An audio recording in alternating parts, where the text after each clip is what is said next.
દીવમાં 150 યાત્રિકો વીરપુરની યાત્રા પૂર્ણ કરી દીવ આવતા પુષ્પગુત્તી સન્માન। દીવના ઘોઘલામાંથી રજપૂત કોળી સમાજના 150 યાત્રિકો જલારામ બાપાના મંદિરે વીરપુર પગપાળા ગયેલ। 7 દિવસની આ યાત્રા પૂર્ણ કરી દીવ આવતા ઘોઘલા મુકામે કમલેશ્વર મંદિરે આ યાત્રિકોએ પૂજા અર્ચના કરી। ત્યારબાદ ભાજપના અગ્રણી નેતાઓ અને કાઉન્સિલરોએ તેમનું પુષ્પગુત્તી સન્માન કર્યું। રજપૂત કોળી સમાજના આ યાત્રિકોએ યાત્રા સફળ બદલ જલારામ બાપાનો આભાર માન્યો।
જય જલારામ।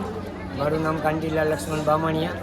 અમે અહીંથી 22 તારીખે પદયાત્રા નીકળેલા અને 27 તારીખે વીરપુર પહોંચેલા અને સારી રીતે કોઈ બાળકોને બહેનોને કે કોઈ ભાઈઓને કોઈ તકલીફ નહીં અને બધી રાજી ખુશીથી જલારામ બાપાની દયાથી યાત્રા પૂર્ણ કરી અને પાછા 28 તારીખે ઘોઘલા કમલેશ્વર મંદિરમાં અમે આવી પહોંચ્યા છીએ।